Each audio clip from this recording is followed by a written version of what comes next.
I sat at the end of my daughter Patricia's elegantly decorated dining table, surrounded by family, friends, and the mouth-watering aroma of a traditional Christmas Eve feast. My stomach growled in anticipation as Patricia emerged from the kitchen carrying a golden roast turkey. She served everyone with a beaming smile until she reached my empty plate. Standing tall, she announced loudly, "Mom won't be eating tonight because she didn't contribute anything." The room fell silent. All eyes turned to me as my face burned with shame. Patricia continued, "You've been financially dependent for too long."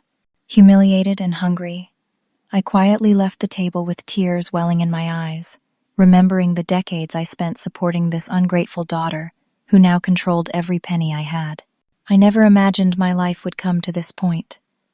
My name is Alberta, and I'm 68 years old. 30 years ago, my husband Jim died unexpectedly from a heart attack, leaving me alone to raise our 12-year-old daughter, Patricia. The loss was devastating on every level. Not only had I lost my partner and best friend, but I suddenly found myself solely responsible for our mortgage, bills, and raising our child on my modest teacher's salary. Those early years were a blur of grief and exhaustion. I taught 5th grade during the day, tutored struggling students in the evenings, and on weekends, I worked at a local boutique. 3 jobs, 7 days a week, hardly any sleep. But I was determined that Patricia would have everything she needed to succeed. Patricia was always brilliant, even as a child. She had Jim's analytical mind and my determination. When she expressed interest in becoming a lawyer, I encouraged her despite knowing what it would cost. I still remember the day her acceptance letter from Cornell arrived. She jumped up and down in our kitchen, clutching that prestigious envelope, her eyes shining with excitement. "Mom, I got in! I actually got in!" she squealed, throwing her arms around me. "I never doubted you for a second, honey," I told her, my heart swelling with pride even as my mind calculated the financial implications. I remortgaged our modest home in Akron to cover what her scholarships didn't. When she was accepted to Harvard Law School 3 years later, I sold most of my jewelry, including the diamond earrings Jim had given me on our 10th anniversary. Patricia graduated with honors, and I sat in the audience, exhausted but bursting with pride. "You're going to change the world," I told her at her graduation dinner. She smiled confidently, already mapping out her future. The real financial strain came when Patricia decided to start her own law practice instead of joining an established firm. She had a vision of creating a boutique firm specializing in corporate law. She presented me with a detailed business plan, projections, and a persuasive argument about the potential returns. "Mom, this is my chance to build something extraordinary," she explained. "I just need some startup capital, and I promise I'll pay you back with interest." I believed in her. I believed in her dream. So I made the biggest financial sacrifice of my life. I liquidated my retirement accounts, paying the early withdrawal penalties and taxes. I handed her $200,000, nearly everything I had saved over decades of careful living and hard work. "This is my investment in your future," I told her. "I know you'll succeed." And succeed she did, beyond anyone's expectations. Within 5 years, Patricia's firm was representing major corporate clients across 3 states. She bought a stunning 5,000 square foot house in Shaker Heights, married Thomas, a successful architect, and had 2 beautiful children, Jackson and Melanie. From the outside, it appeared my sacrifice had paid off wonderfully. Yet the money she promised to return to my retirement fund never materialized. There were always reasonable explanations: business expansion, market downturns, educational funds for the children. I never pressed her too hard because I was proud of her success and didn't want to seem like I was holding her back. Last year, when I turned 67, my school district offered an early retirement package that I reluctantly accepted. My knees were giving me trouble after decades of standing in classrooms, and the idea of not climbing those school stairs every morning was appealing. But I quickly discovered that my reduced pension barely covered my basic expenses. The retirement funds I had sacrificed for Patricia's business would have made all the difference. That's when Patricia proposed what seemed like a reasonable solution. She suggested I sell my small house and move in with her family. She had a recently renovated basement with a bedroom, small sitting area, and private bathroom that would give me privacy while allowing me to be close to my grandchildren. "It makes no sense for you to struggle financially when we have all this space," she argued. "Plus, you can help with Jackson and Melanie when Thomas and I are working late. It's the perfect arrangement." It seemed sensible. I loved my grandchildren and thought being more involved in their lives would bring joy to my retirement years. When Patricia further suggested that she manage my finances, citing her business acumen and investment knowledge, I agreed to that too. "We'll put the money from your house sale into a joint account," she explained. "I'll invest it properly and make it grow for you. You won't have to worry about a thing." My modest home sold for $280,000. I signed the check over to open our joint account, which Patricia assured me would be my safety net. She set up online banking access for both of us but handled all the transactions herself. I trusted her completely. After all, I had raised her to be responsible and caring. The first few months of living in Patricia's home were pleasant enough. I enjoyed making breakfast for the kids before school and hearing about their days in the evenings. But I began noticing troubling signs about my financial situation. Patricia gave me a monthly allowance of $200 for personal expenses, which seemed strangely meager given the substantial sum I had contributed to our joint account. When I cautiously brought this up, Patricia became defensive. "Mom, we have to be careful with your money. It needs to last your whole retirement, and healthcare costs are only going to rise as you age. Besides, what do you need money for? You live here rent-free, eat our food, use our utilities." I let it drop, not wanting to seem ungrateful. But one evening, I overheard Patricia and Thomas discussing plans for a major kitchen renovation, including imported Italian marble countertops and custom cabinetry. The estimated cost they mentioned was $70,000. The next day, I checked our joint account online and noticed a withdrawal of exactly that amount the previous week. My stomach dropped. She was using my house money, my retirement security, for her home renovations. When I worked up the courage to question this, Patricia looked at me with cool disdain. "This renovation increases the value of our home, which benefits everyone," she stated firmly. "Besides, you're living here now. An improved kitchen is something you'll enjoy too." I never used that kitchen. Patricia made it clear it was her domain, criticizing my cooking methods and complaining about how I organized things. I retreated further into my basement space, feeling increasingly like an unwelcome guest rather than family. 2 months later, I discovered another large withdrawal from our account. This time, it was for a luxury family vacation to Maui, a vacation I wasn't invited to join. Patricia, Thomas, and the children spent 2 weeks in a beachfront villa while I stayed behind to water the plants and collect the mail. "You wouldn't enjoy all the activities we have planned," Patricia explained dismissively, "and the flight would be too hard on someone your age." I was 68, not 98. I was perfectly capable of enjoying a beach vacation. But I swallowed my hurt and disappointment, telling myself that at least the grandchildren would have wonderful memories.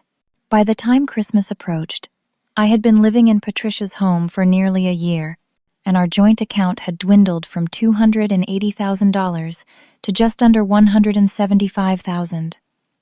My entire life savings was disappearing before my eyes, and I felt powerless to stop it.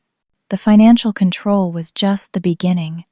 Patricia's scrutiny over every aspect of my life intensified as months passed.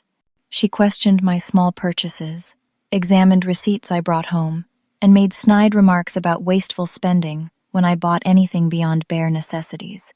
"Did you really need another blouse, Mom?" she would ask, eyebrows raised as I unpacked a $15 top I'd found on clearance. "Your closet is already full of clothes you hardly wear." The monthly allowance of $200 she provided barely covered my personal care items, occasional coffee with my one remaining local friend, and the medications my insurance didn't fully cover. I started cutting corners wherever possible, using half the recommended amount of shampoo, stretching my moisturizer with Vaseline, and foregoing small pleasures I had once taken for granted. Even my interactions with my grandchildren became monitored. Patricia would interrupt conversations, correcting my outdated viewpoints or inappropriate jokes. I once offered to take Jackson and Melanie for ice cream after school, a simple grandmotherly gesture. They don't need the sugar, and we've already planned their afternoon activities, Patricia stated coldly. Besides, I don't want you spending money frivolously when we're supporting you. The words stung. I wasn't asking for her money, just hoping to use a small portion of my own funds to treat my grandchildren. But the narrative Patricia had created was clear. I was financially dependent, a burden to be managed, rather than a contributor to the family. Thomas, my son-in-law, seemed uncomfortable with Patricia's treatment of me but rarely intervened. He worked long hours at his architecture firm and often traveled for projects. When he was home, Patricia dominated conversations, hardly allowing me to speak. On the rare occasions when Thomas and I were alone, he showed kindness, asking about my teaching career or sharing stories about his latest building projects. Alberta, I found this book on educational architecture I thought you might find interesting, he said one evening, slipping me a beautiful coffee table book while Patricia was at a client dinner. The gesture brought tears to my eyes, simply because it acknowledged my lifetime of educational work. My grandchildren witnessed their mother's dismissive attitude toward me and responded in different ways. 16-year-old Melanie showed quiet compassion, sometimes sneaking down to my basement room with homemade cookies, or offering to help organize my small space. 14-year-old Jackson, emulating his mother, became increasingly distant and occasionally disrespectful. "Grandma, why do you use such an ancient phone?" he once asked loudly at dinner. "It's like you're living in the Stone Age." Patricia laughed appreciatively while Thomas gave his son a warning look. The isolation began to affect my mental health. I spent increasingly long hours in my basement room, avoiding confrontations and criticism. My world, once filled with students, colleagues, and neighbors, had shrunk to 4 walls painted in the cold gray Patricia had selected because it was neutral and calming. That's when I made a decision that would later prove crucial. I needed to reclaim some independence, some purpose beyond being Patricia's inconvenient mother. I secretly applied for a part-time position at a small bookstore 2 miles from Patricia's house. The owner, Martha, was a warm woman in her 70s who valued my teaching background. "We need someone who can recommend books for young readers, and maybe lead a children's story hour on Saturdays," she explained during my interview. "Your experience is exactly what we're looking for." I accepted the position immediately, arranging my 16-hour work week for times when Patricia thought I was attending free senior activities at the community center. The small salary of $12 per hour wasn't much, but it was money Patricia couldn't control. I opened a separate bank account at a credit union where I deposited these earnings, never mentioning its existence to my daughter. At the bookstore, I met Doris, a 72-year-old retired nurse who worked primarily for social connection. We became fast friends, sharing lunch breaks and eventually confidences. Doris was the first person to name what was happening to me. "Alberta, what you're describing is financial abuse," she said firmly. "One day after I shared details about my living situation, your daughter is controlling your money and using it for her own benefit. That's not right, and it's not legal." I defended Patricia initially. "She's just better with money than I am. She's trying to protect my future." Doris shook her head. "Protecting your future would mean growing your nest egg, not depleting it for kitchen renovations and luxury vacations that exclude you. You need to start documenting everything." Following Doris's advice, I began keeping careful notes of all financial transactions, copying bank statements when I could access the joint account online, and photographing receipts from household purchases I made with my allowance. I saved these records on a small USB drive that Doris gave me, which I kept hidden in a hollowed-out copy of Pride and Prejudice on my small bookshelf. As Christmas approached, tensions in the house escalated. Patricia hosted numerous gatherings for her law firm colleagues and social circle, events where I was expected to remain quietly in the background or help in the kitchen, but never join as a full participant. "Mom, could you refill the appetizer trays?" Patricia would direct, never introducing me to her guests. If someone asked who I was, Patricia would quickly answer, "That's my mother." She lives with us now, before steering the conversation elsewhere. The final humiliation came on Christmas Eve morning. Patricia was planning an elaborate dinner for 20 guests, including law partners, family friends, and relatives from Thomas's side. I offered to prepare several dishes, including the cranberry relish and sweet potato casserole that had been holiday traditions in our family for generations.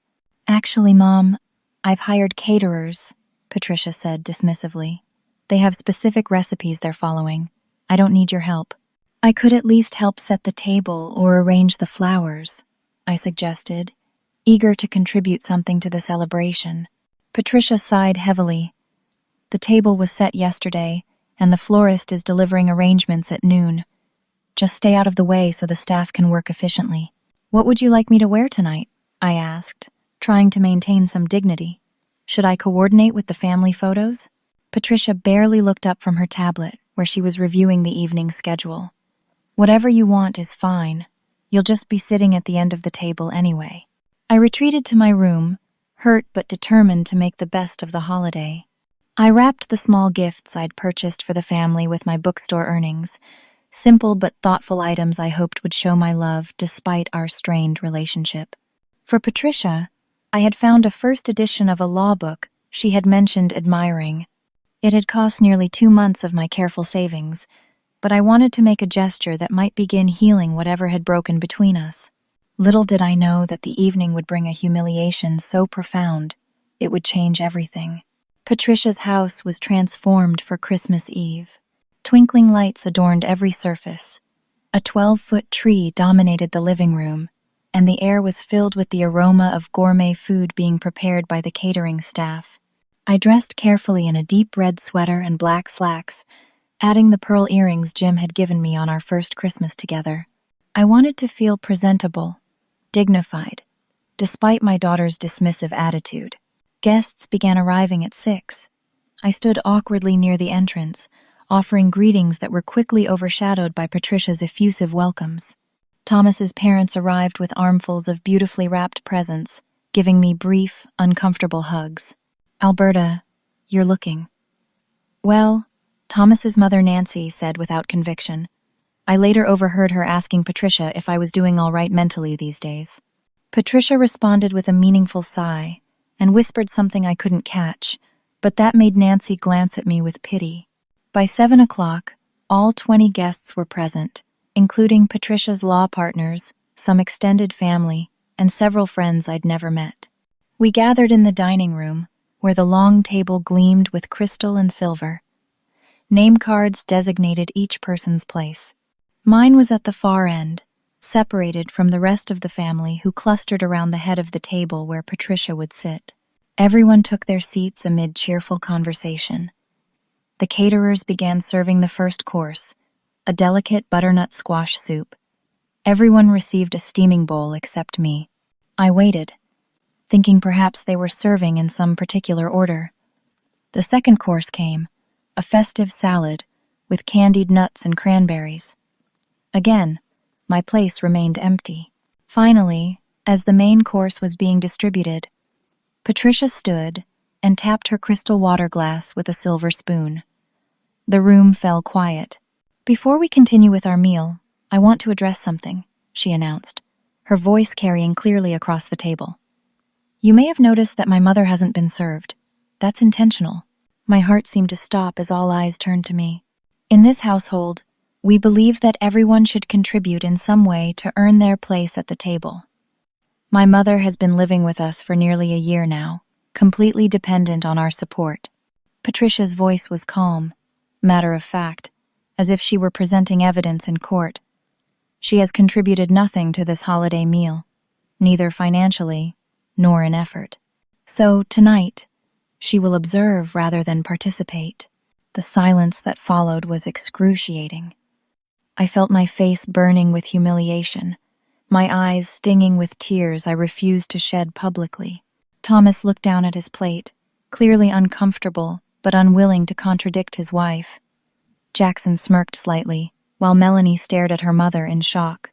One of Patricia's law partners, a silver-haired man named George, broke the silence. "That seems rather harsh, Patricia. Surely on Christmas Eve. Patricia cut him off with a practiced laugh.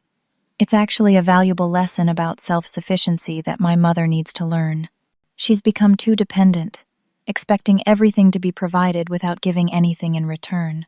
I couldn't bear it anymore. With as much dignity as I could muster, I placed my napkin beside my empty plate and stood. "Please excuse me," I said quietly. "Enjoy your dinner." I walked slowly from the room, feeling the weight of 20 pairs of eyes on my back. Once in the hallway, I moved quickly to the basement door and descended to my room, locking the door behind me. Only then did I allow the tears to come, silent sobs that shook my body as I curled on my bed. The sounds of dinner continued above me, laughter and conversation resuming as if nothing extraordinary had happened. No one came to check on me. No one brought me food. I lay there, hungry and heartbroken, wondering how my beloved daughter had become this cruel stranger. Around 10:30, when the dinner had concluded and guests were enjoying dessert in the living room, I heard a soft knock at my door. I wiped my eyes and opened it to find Melanie standing there with a napkin-wrapped bundle. "Grandma," she whispered, glancing nervously over her shoulder. "I brought you some food. I'm so sorry about what Mom did." The simple kindness from my teenage granddaughter broke my heart anew. I ushered her quickly into the room and closed the door.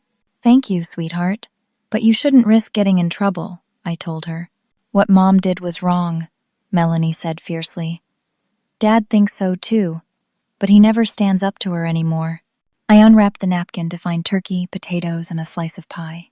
I hadn't realized how hungry I was until that moment. As I ate, Melanie sat beside me on the bed. "Grandma, there's something else you should know," she said hesitantly. "Mom's been telling everyone that you gambled away all your retirement money. That's why she has to control your finances now." The food turned to ash in my mouth. "That's a lie, Melanie. I gave your mother most of my retirement savings to start her law practice. And the money from selling my house is supposed to be for my care during retirement." Melanie nodded. "I know. I overheard Mom and Dad arguing about it once. Dad said she should be paying you back, not using your house money for renovations." After Melanie left, I couldn't sleep despite my exhaustion. I lay awake, replaying the evening's humiliation and Melanie's revelation. The gambling accusation explained so much about how Patricia's friends and colleagues treated me, the pitying looks and careful distances. Around 3 in the morning, a thought struck me. I still had online access to our joint account. Patricia handled all the transactions and rarely mentioned the account to me, probably assuming I had forgotten the login details or never bothered to check it. But I had written them in my small notebook, hidden along with my other financial records. The house was silent as I crept upstairs. Patricia and Thomas would be asleep in the master suite on the second floor. The catering staff had cleaned up and departed hours ago. In the darkened kitchen, the family computer sat on a small desk in the corner, used primarily by the children for homework and by Patricia for managing household affairs. I turned it on, wincing at the startup sound that seemed thunderous in the quiet house. The minutes it took to boot up felt like hours. Finally, I opened the browser and navigated to the bank's website, entering the login credentials with trembling fingers. The account information loaded, showing a balance of $175,246.18, far less than the original $280,000 I had deposited. I clicked on the transaction history, scrolling back through months of withdrawals. What I found confirmed my worst fears. Regular transfers to Patricia's personal account, payments to luxury retailers, deposits to the children's college funds, a $50,000 payment to a custom kitchen designer, a $38,000 transfer to a travel agency dated just before their Maui vacation. My retirement savings, the financial security I had worked decades to build, was being systematically drained away. And according to the latest statement, Patricia had scheduled another transfer of $20,000 for the day after Christmas, with the description, "Winter renovations down payment." I sat in the dark kitchen, staring at the screen, a cold determination replacing my earlier despair. This was more than inconsiderate behavior or harsh words. This was theft, pure and simple, and it was time I did something about it. With newfound resolve, I began exploring the family computer more thoroughly. Patricia had always been meticulous in her record-keeping, a habit that now worked against her. Her documents were organized in clearly labeled folders, protected by a password that took me only 3 tries to guess: Jackson's birthday. I found a folder, labeled Alberta Finances, and opened it with shaking hands. Inside were spreadsheets tracking Mom's expenses against Mom's contribution, with the latter column conspicuously empty. Another document outlined a senior care transition plan dated for January 15th, just 3 weeks away. The plan detailed arrangements with a state-funded nursing home 20 miles away, describing it as adequate for Alberta's needs and financial situation. Patricia had drafted legal documents declaring me financially incompetent, citing poor financial decisions and inability to maintain independent living. She had even prepared a power of attorney document awaiting my signature, which would give her complete control over any remaining assets and decisions. I felt physically ill reading these plans, made without my knowledge or consent. The nursing home mentioned was one I had driven past many times, a dreary institutional building that had recently been featured in the local news for care violations. Patricia planned to abandon me there while continuing to use my remaining money for her family's comfort. Even worse, I discovered emails between Patricia and Thomas discussing their plans for my remaining funds. Once we get her settled in Green Pines, we can use the remaining money for the lake house down payment, Patricia had written. It's not like she'll need it where she's going, and we can always visit her on holidays. Thomas's reply showed some hesitation. Shouldn't we keep that money for her additional care if she needs it? To which Patricia responded, the state will cover her basic needs. Mom made her choice when she failed to plan properly for retirement. Failed to plan properly. The words burned in my mind. I had sacrificed my retirement plans for her education, her business, her success, and this was how she repaid that sacrifice. I took deep breaths, fighting back the rage and betrayal threatening to overwhelm me. I needed to think clearly. I needed a plan. First, I made copies of everything I found, saving documents to my hidden USB drive. I took photos of key emails and financial records with my old flip phone.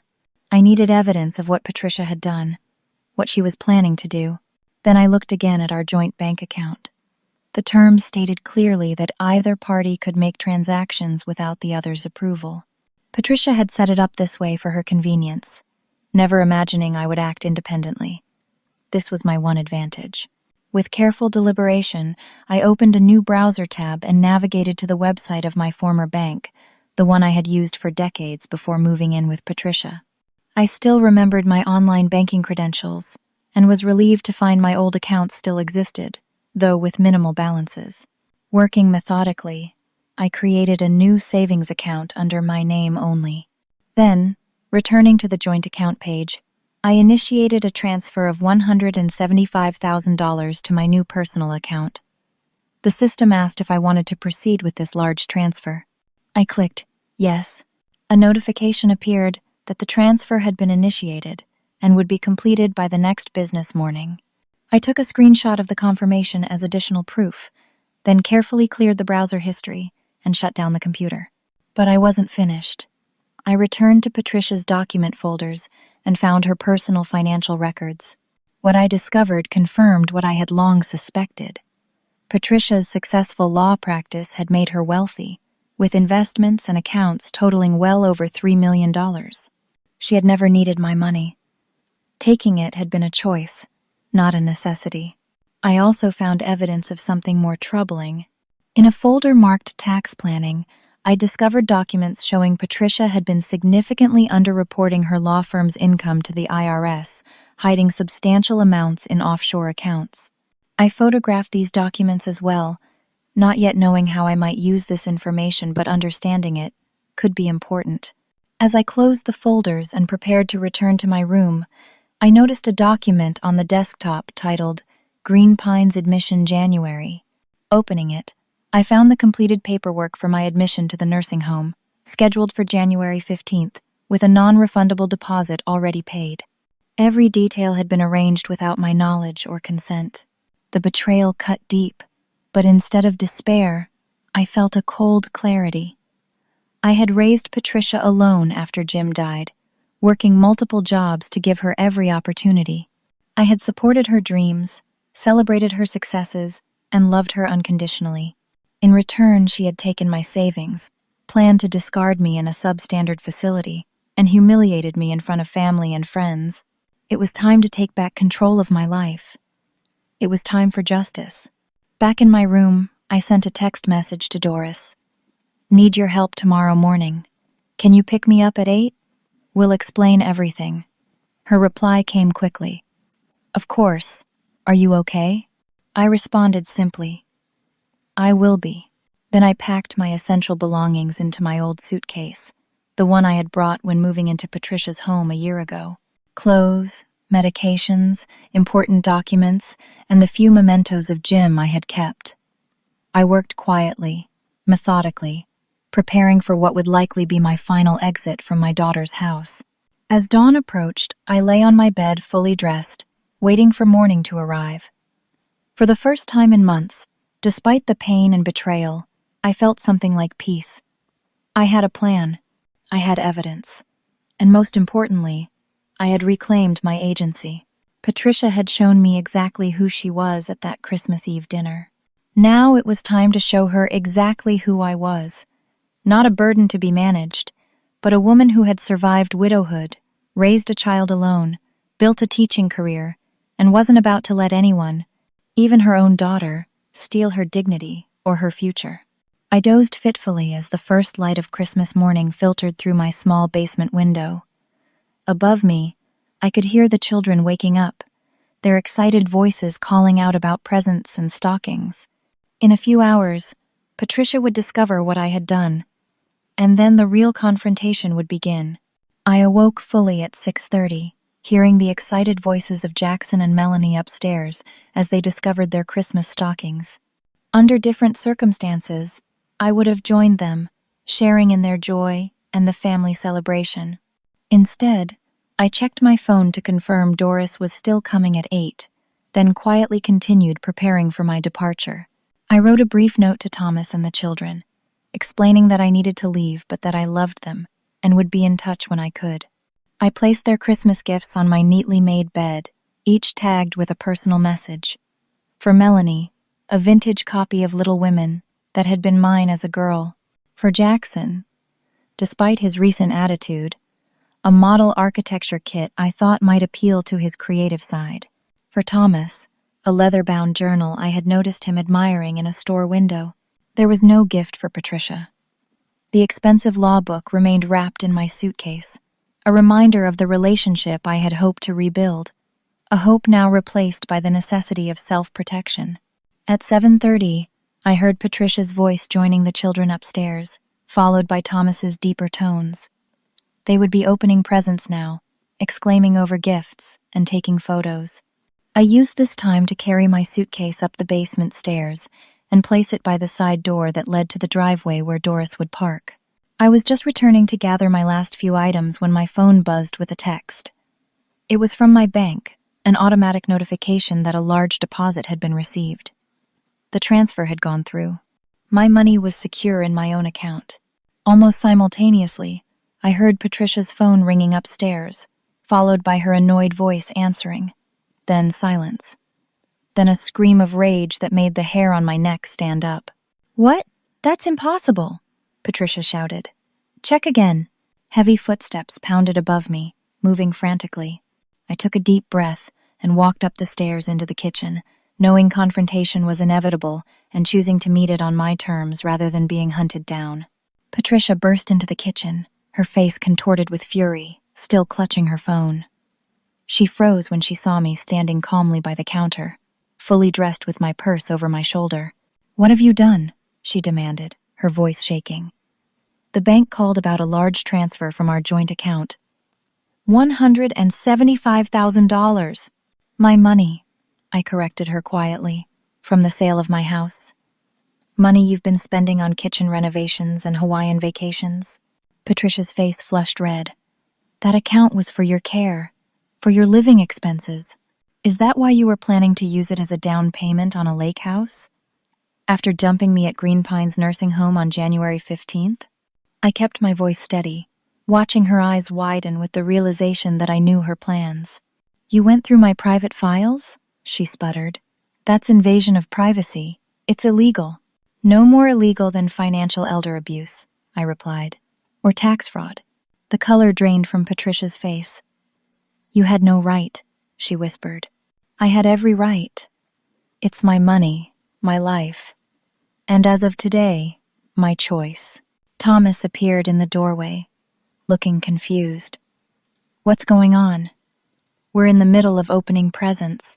Patricia whirled on him. She stole our money. $175,000 gone. Not your money, I corrected again. My money. From selling my house. The money Patricia told you she was managing for my retirement, but has actually been spending on luxury items for this house and your vacations. Thomas looked between us, bewilderment giving way to understanding. The kitchen renovation, the trip to Maui. That was Alberta's money? Of course not, Patricia snapped. It was our joint account, for family expenses. A joint account funded entirely by me, I pointed out. With my house sale proceeds. Money I never gave you, Patricia. Money I entrusted to you to manage for my future. Melanie and Jackson appeared behind their father, drawn by the raised voices. Melanie's eyes were wide with concern, while Jackson looked uncomfortable but curious. Mom, what's Grandma talking about? Melanie asked. Patricia attempted to regain control of the situation. Nothing for you to worry about, honey. Adult financial matters. Why don't you kids go back to your presents? They deserve to know the truth, I said firmly. About last night's dinner. About the lies you've been telling about me. About your plans to put me in a nursing home next month. Thomas stared at his wife. Nursing home? What nursing home? I met his gaze steadily. Green Pines. The admission is scheduled for January 15th. Patricia has already paid the non-refundable deposit. She was going to declare me financially incompetent and take power of attorney. That's insane, Thomas said, turning to Patricia. Tell me that's not true. Patricia's strategy shifted instantly. You don't understand the strain of caring for her, Thomas. She's becoming forgetful, irrational. The gambling problem. There is no gambling problem, I interrupted forcefully. That's a lie you invented to justify taking control of my money. I have documentation of everything, I continued, pulling out my phone. The transfers from our joint account to your personal accounts. The emails discussing using my money for a lake house. The nursing home admission forms. And interestingly, evidence of significant tax fraud in your law practice. Patricia lunged toward me, reaching for my phone. Give me that right now. Thomas caught her arm, pulling her back. Patricia, stop. What are you doing? She's trying to destroy our family, Patricia cried, her composure cracking. After everything we've done for her. What exactly have you done for me, Patricia? I asked quietly. Taken my house money? Given me an allowance from my own funds? Denied me food at Christmas dinner to humiliate me in front of your friends? Planned to abandon me in a nursing home with a record of care violations? The doorbell rang, cutting through the tension. Thomas looked relieved at the interruption and went to answer it.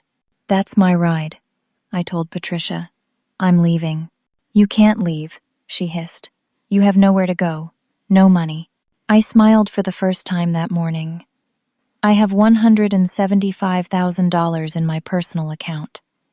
I have friends who actually care about my well-being, and I have 30 years of experience supporting myself, which you seem to have forgotten. Thomas returned with Doris beside him, her kind face set in determined lines as she took in the scene. Ready to go, Alberta? She asked, eyeing Patricia warily. Almost, I replied. I turned to my grandchildren who were watching with stunned expressions. Melanie, Jackson, I love you both very much. I've left Christmas gifts for you on my bed. I'll be in touch when things settle down. Melanie rushed forward to hug me. Grandma, please don't go, she pleaded, tears in her eyes. I hugged her tightly. I have to, sweetheart, but this isn't goodbye forever. I promise. Jackson hung back, clearly conflicted, but nodded when I met his eyes. Bye, Grandma, he said softly. Patricia regained her voice. If you leave this house with my money, I'm calling the police. That's theft, Mom. A felony. Thomas looked horrified. Patricia, for God's sake! It's not theft to reclaim my own money from a joint account that legally gives me full access and withdrawal rights, I informed her. But your financial elder abuse, misappropriation of my funds, and tax fraud? Those are serious issues I'm prepared to discuss with authorities if necessary. Patricia paled again, calculation replacing rage in her eyes. You wouldn't dare. It would ruin my career, destroy this family. I sincerely hope it doesn't come to that, I replied. But understand this. I will not be controlled, manipulated, or discarded. Not by anyone, including my own daughter. I turned to Thomas. I'm sorry about all this, especially today. Please contact me if you need to, but not to pressure me to return the money. That's non-negotiable. Thomas nodded, looking shell-shocked. Take care of yourself, Alberta. I retrieved my suitcase from beside the door and walked out into the crisp Christmas morning with Doris beside me. Behind us, I could hear Patricia already dialing her phone, likely calling her bank or perhaps a lawyer colleague for emergency advice. As we drove away, the enormity of what I had just done began to sink in. I had confronted my abuser, reclaimed my resources, walked away from my only daughter's home on Christmas morning. The pain was enormous, but alongside it ran a powerful current of liberation. You okay? Doris asked gently, navigating through quiet suburban streets decorated with holiday lights and wreaths. Not really, I admitted. But I will be. Where to now? She asked. Your guest house, if the offer still stands. Just until I figure out next steps. It's all ready for you, Doris assured me. Stay as long as you need. As we turned onto the main road, my phone began ringing. Patricia's name flashed on the screen. I declined the call. It immediately rang again, and again. I turned the phone off. She'll keep trying, I said. More to myself than to Doris. She hates losing control. She lost a lot more than control today, Doris observed. She lost her mother's trust. I hope someday she realizes what that's worth. I gazed out the window at families gathering in homes for Christmas celebrations, feeling both profoundly sad and strangely peaceful. For better or worse, I had taken back my power. The road ahead was uncertain, but for the first time in a long while, it was mine to choose. Patricia did not surrender easily. By the time Doris and I arrived at her comfortable suburban home, my daughter had left 15 voicemail messages, each more threatening than the last. She had also emailed me a formal legal notice, demanding the immediate return of misappropriated funds and warning of criminal charges if I failed to comply within 24 hours. She doesn't give up, does she? Doris remarked as I showed her the email on my phone. Never has, I replied. It made her an excellent lawyer but a difficult daughter. I spent Christmas Day in Doris's cozy guest house, a converted garage studio with its own small kitchen and bathroom. We shared a quiet holiday meal, and I tried to focus on gratitude for my newfound freedom, rather than grief over the family celebration I had lost. The following morning, I contacted Sarah Williams, a respected elder law attorney I remembered from a legal seminar I had attended at the Senior Center months earlier. Her firm's website listed financial elder abuse as a specialty, and to my relief, she agreed to see me that very afternoon despite the holiday week. The timeline is critical in these cases, Sarah explained when I arrived at her office. She was a petite woman in her 50s with kind eyes and a no-nonsense manner. Let's review everything you've documented. For the next 2 hours, I shared my evidence. Bank statements showing the systematic drainage of my house proceeds, emails discussing plans for my money that excluded my welfare, documentation of the nursing home arrangements made without my consent, and the falsified claims about gambling problems. Sarah's expression grew increasingly grave. Mrs. Baker, what your daughter did constitutes clear financial elder abuse under state law. The joint account complicates things slightly, but the evidence of intent to deprive you of your assets is compelling, particularly given the nursing home plans and misrepresentations about your competence. What should I expect now? I asked. Based on your daughter's reactions so far, I anticipate she'll pursue several strategies simultaneously. She'll likely try to freeze your new bank account through emergency court action. She may file a police report alleging theft. And she'll almost certainly petition for guardianship or conservatorship, claiming you're not competent to manage your own affairs. The thought of such attacks from my own child made my stomach clench, but I nodded resolutely. How do we respond? Sarah smiled for the first time, aggressively and preemptively. I'll file for an emergency protective order today to prevent her from contacting or approaching you. Tomorrow, we'll file a formal complaint of elder financial abuse with Adult Protective Services and the District Attorney's Office. We'll also arrange for an independent medical and psychological evaluation to establish your competence beyond any doubt. And her threats about criminal charges for taking the money? Extremely unlikely to proceed, Sarah assured me. The funds came from your house sale. We're in a joint account where both parties legally had full access, and you have extensive documentation of her misuse of those funds. No prosecutor would pursue that case. The relief I felt at Sarah's confidence was short-lived. That evening, I received a text from Thomas. Patricia froze your account through emergency court order. She's telling everyone you had a mental breakdown. Kids and I are struggling to understand everything.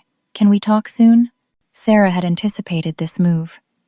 The following day, she filed our own emergency motion to unfreeze my account, accompanied by our formal complaints about financial elder abuse. She also arranged for Dr. Eleanor Peters, a geriatric psychiatrist, to evaluate me and provide an official statement regarding my mental competence. You're completely lucid, cognitively intact, and demonstrating excellent judgment in handling this crisis, Dr. Peters concluded, after our comprehensive assessment. I see absolutely no grounds for any claim of incompetence or impaired decision-making. While these legal maneuvers proceeded, the personal fallout continued. Patricia attempted to contact my few remaining friends, my former colleagues, even my doctor, spreading her narrative about my supposed gambling problem and mental decline. Most disturbingly, she showed up at Doris's house one evening, demanding to see me, and creating such a disturbance that Doris had to call the police. She was like a different person, Doris told me, after Patricia had been escorted away, screaming that I was harboring a thief, threatening to sue me for interfering with her mother's care. The protective order Sarah obtained the following day prohibited Patricia from contacting me directly or coming within 500 feet of my residence. It provided some peace of mind, but the emotional damage was already substantial. Throughout January, the legal battle intensified. Patricia hired Gregory Palmer, an aggressive litigator known for elder guardianship cases. He filed multiple motions challenging my competence and seeking control of my assets for protection. Each filing required responses from Sarah, draining my emotional energy and financial resources. She's hoping to exhaust you, both emotionally and financially, Sarah explained.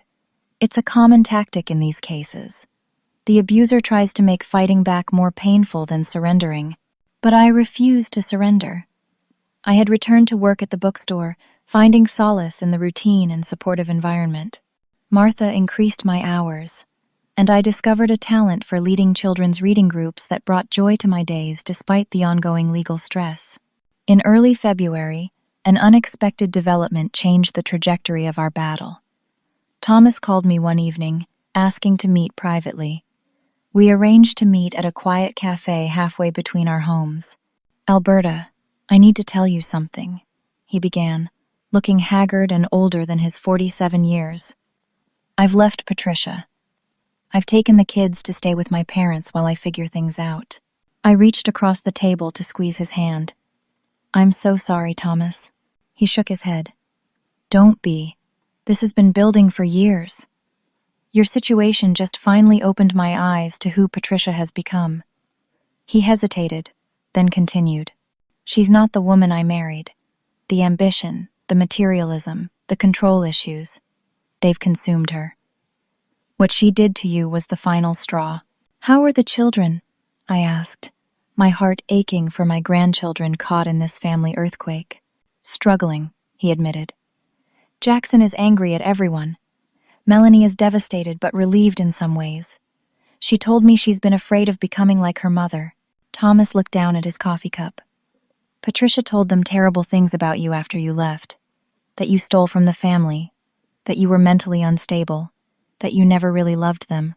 But they've started to question her version of events, especially after they found the nursing home paperwork she tried to hide. He reached into his jacket and pulled out a thumb drive. This contains financial records I found in Patricia's home office. Records she doesn't know I have.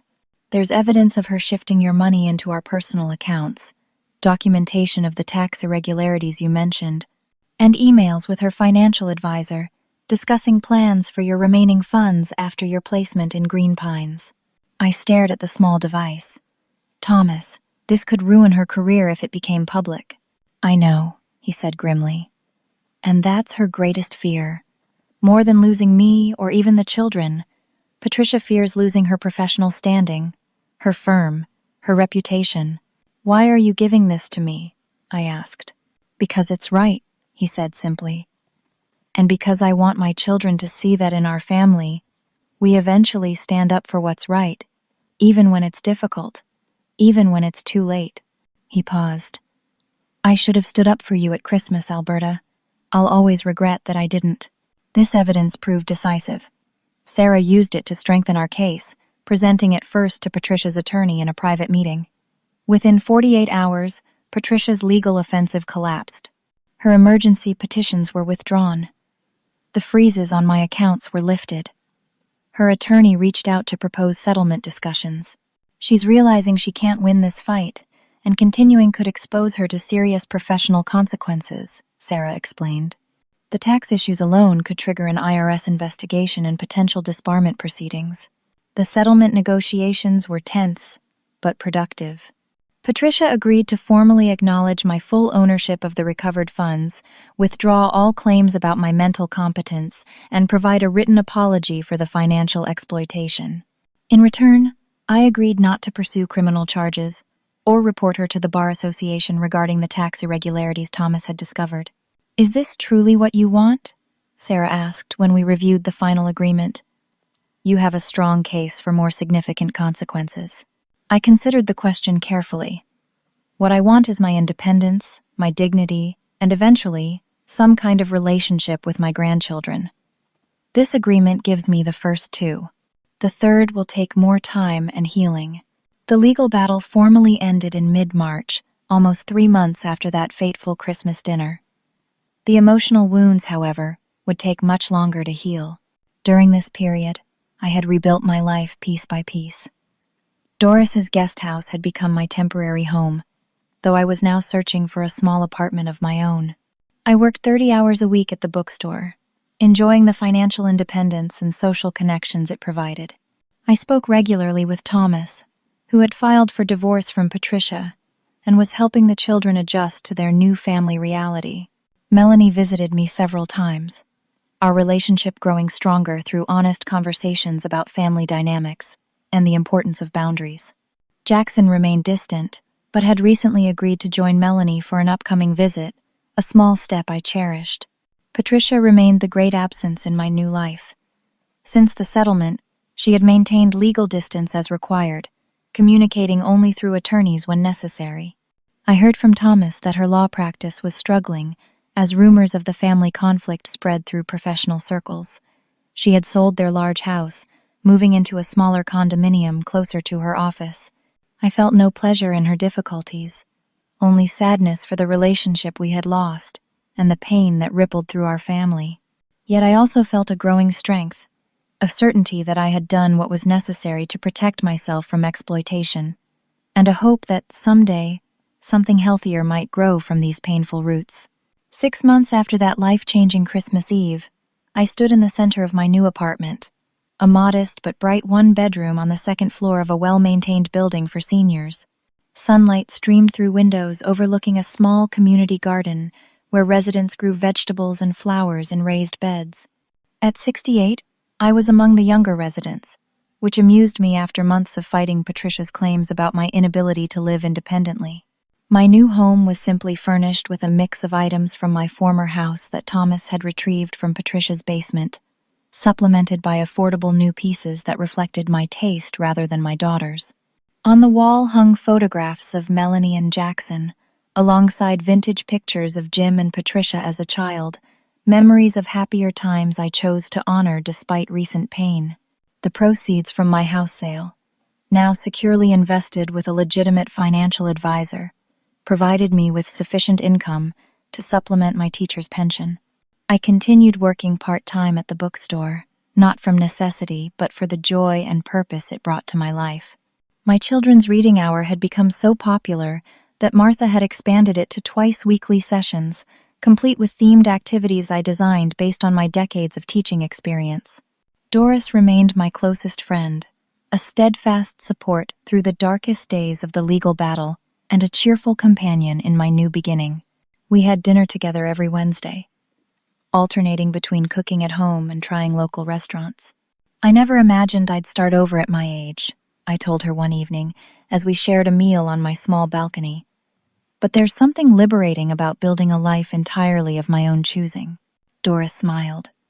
"You're not starting over, Alberta. You're continuing your life on your own terms. There's a difference." The legal conflicts with Patricia had finally been resolved completely. My independence was secured, my finances protected, and the threats of guardianship permanently dismissed.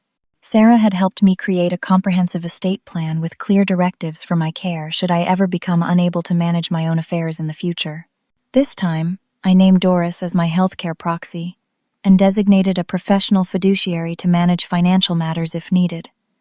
Decisions that prioritized my welfare rather than anyone's convenience. The most significant changes, however, were in our family relationships. Thomas and Patricia's divorce had been finalized, with Thomas receiving primary custody of the children. He had purchased a comfortable home about 15 minutes from my apartment, making it easy for me to be part of Melanie and Jackson's lives. Melanie, now 17, visited several times a week, often bringing schoolwork to complete at my kitchen table while I prepared dinner for us. Our conversations had evolved from the immediate family crisis to her hopes for college and career, her questions about relationships, and her budding interest in psychology, perhaps influenced by our family's journey. "Mom never talks about what happened," she confided one evening. "When I try to discuss it, she changes the subject or tells me, 'I don't understand adult matters.'" "Your mother is still processing everything in her own way," I replied carefully. "People heal at different rates and through different means." "But she hurt you so badly," Melanie persisted. "How can you be so understanding?" I considered my answer thoughtfully. "Understanding doesn't mean excusing, Melanie. What your mother did was wrong and harmful. But understanding that people's actions often come from their own wounds and fears helps me forgive enough to move forward." Jackson, at 15, had taken longer to reconnect, but now joined our Sunday family dinners regularly. His initial anger had slowly given way to cautious engagement, especially after Thomas encouraged him to form his own opinions based on observation rather than anyone else's narrative. Jackson's passion for architecture had flourished, and he often brought sketches to show me, seeking the unconditional encouragement I was happy to provide. Thomas had found unexpected strength through the family crisis. Once seemingly overshadowed by Patricia's dominant personality, he had emerged as a centered, principled father focused on helping his children navigate their changed family circumstances with resilience and honesty. We had developed a friendship based on mutual respect and shared concern for the children's well-being. And Patricia? That relationship remained the most complicated and painful. For 4 months after the settlement, she maintained strict legal distance, communicating about the children's schedules only through Thomas or formal emails. Her law practice suffered significant damage from the rumors that inevitably spread through professional circles. 2 senior partners left the firm, taking major clients with them. The beautiful house with its expensive renovations was sold at a loss in the divorce settlement. In June, on my 69th birthday, the doorbell rang unexpectedly. When I opened it, Patricia stood there, thinner than I remembered, her confident posture replaced by an uncertain stance I had never seen before. "Mom," she said simply, her voice catching, "can we talk?" I invited her in, my heart pounding with a complex mix of emotions. We sat across from each other in my small living room, the gulf between us seemingly both immense and microscopic. "I don't know where to begin," she admitted after a long silence. "Perhaps with the truth," I suggested gently. "Whatever that is for you right now." Patricia took a deep breath. "The truth is, I've lost everything that mattered. My family, my practice is struggling, my reputation." She paused. "But mostly, I've lost myself. I don't recognize the person I became, the things I did to you." "Why did you do them?" I asked, the question that had haunted me for months. She looked down at her hands. "I started believing my own success was entirely self-made. I forgot all your sacrifices. Then managing your money became about control, about proving I knew better." Her voice broke. "And once I started down that path, I couldn't admit I was wrong. Each step made the next one easier to justify." "And the nursing home plans?" I prompted, needing to hear her acknowledge this final betrayal. "Unforgivable," she whispered. "I told myself it was for your own good, that you needed more care than I could provide. But the truth is you were a living reminder of my moral failings, and I wanted you out of sight." Her honesty, though painful to hear, was the first real step toward any possible healing. We talked for hours that day, excavating years of unspoken resentments, misunderstandings, and the gradual erosion of what should have been our most foundational relationship. Patricia had begun therapy, a requirement of the settlement, but one she had initially approached with resistance before finding unexpected value in the process. She had downsized dramatically, moving to a small apartment and rebuilding her practice with a focus on elder advocacy, an ironic but seemingly sincere redirection. "I'm not asking for forgiveness," she said as she prepared to leave. "I don't deserve that yet. But I am asking for a chance to try to make amends, however inadequate that might be." I watched my daughter, seeing both the successful attorney who had tried to discard me and the small girl I had once comforted after nightmares. Amends aren't made in a single conversation, Patricia. They're built through consistent actions over time. "I know," she nodded. "I'm prepared for that journey, however long it takes." Over the following months, Patricia demonstrated her commitment through small, consistent steps. She respected my boundaries without complaint. She attended family counseling with Thomas and the children. She voluntarily provided financial compensation beyond our legal settlement, acknowledging it could never replace the trust that had been broken. Most significantly, she began volunteering at a local senior advocacy center, using her legal expertise to help older adults protect themselves from exactly the kind of exploitation she had perpetrated against me. It was through this work that Patricia seemed to find a path to redemption, not just with me, but with herself. By Christmas, 1 year after the dinner that had changed everything, our family had established a new normal. I hosted a modest celebration in my apartment, with Thomas, the children, Doris, and after thoughtful discussion with everyone involved, Patricia in attendance. The gathering was sometimes awkward, often emotional, but ultimately healing in ways I could not have imagined a year earlier.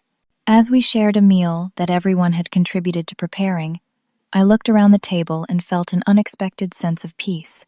Not because the harm had been erased or forgotten, but because we had all found strength we didn't know we possessed. Thomas had found his voice. The children had learned to trust their own perceptions. Patricia had begun the hard work of genuine accountability, and I had reclaimed my independence, my dignity, and my power. When it came time for dessert, Patricia stood nervously. "I'd like to say something," she began. "A year ago, I used a holiday meal as a weapon to humiliate my mother. Today, I want to thank her for showing me, through her response to my cruelty, what true strength looks like." She turned to me, tears flowing freely. "Mom, you could have destroyed me legally. Instead, you chose a path that left room for everyone to heal, including me. I don't deserve that wisdom, but I promise to learn from it." Later that evening, as the family prepared to leave, Melanie pulled me aside. "Grandma, How did you find the courage to stand up to Mom when she had all the power? I considered her question carefully. I remembered who I was, Melanie. Before I was your grandmother or Patricia's mother, I was Alberta Baker, a woman who raised a child alone, built a career, and survived countless challenges. When I reconnected with that core identity, I found the strength to act. I hope I have your courage someday, she whispered, hugging me tightly. You already do, I assured her. It's in your DNA. And now you've seen it in action, which is something I wish I had modeled for your mother much earlier. That night, alone in my apartment, I reflected on the extraordinary journey of the past year. From the humiliation at Patricia's dinner table to the peace of hosting my own holiday celebration on my terms, I had traversed a landscape of betrayal, legal battles, family fracture, and tentative reconciliation. The painful experience had taught me lessons I never expected to learn so late in life. That standing up for yourself is never selfish when others are causing harm. That financial independence is crucial at every age. That family relationships require boundaries to remain healthy. And perhaps most importantly, that it's never too late to reclaim your power and rebuild your life. My story isn't about revenge, despite the title I might give it in retrospect. It's about justice, self-respect, and the courage to say no more when someone violates your dignity, regardless of who they are. It's about remembering your intrinsic worth when others try to diminish it. And it's about finding the wisdom to create consequences that offer the possibility of transformation rather than mere punishment. As I approach my 70th birthday, I find myself more at peace, more self-assured, and paradoxically, more hopeful than I've been in decades. Not because everything is perfect, but because I've discovered my own resilience in the face of profound betrayal. I've learned that sometimes, the greatest act of love, both for yourself and ultimately for others, is to stand firmly in your truth and demand respect, even from those you raised and nurtured. Have you ever had to stand up to someone you love for your own well-being? I hope sharing my story has given you courage if you're facing a similar situation, or perspective if you're supporting someone who is. Please leave a comment below if my experience resonated with you, and remember to like and subscribe if you'd like to hear more stories of overcoming challenges later in life. Thank you for listening, and may you always find the strength to honor your own worth, even in the most difficult circumstances.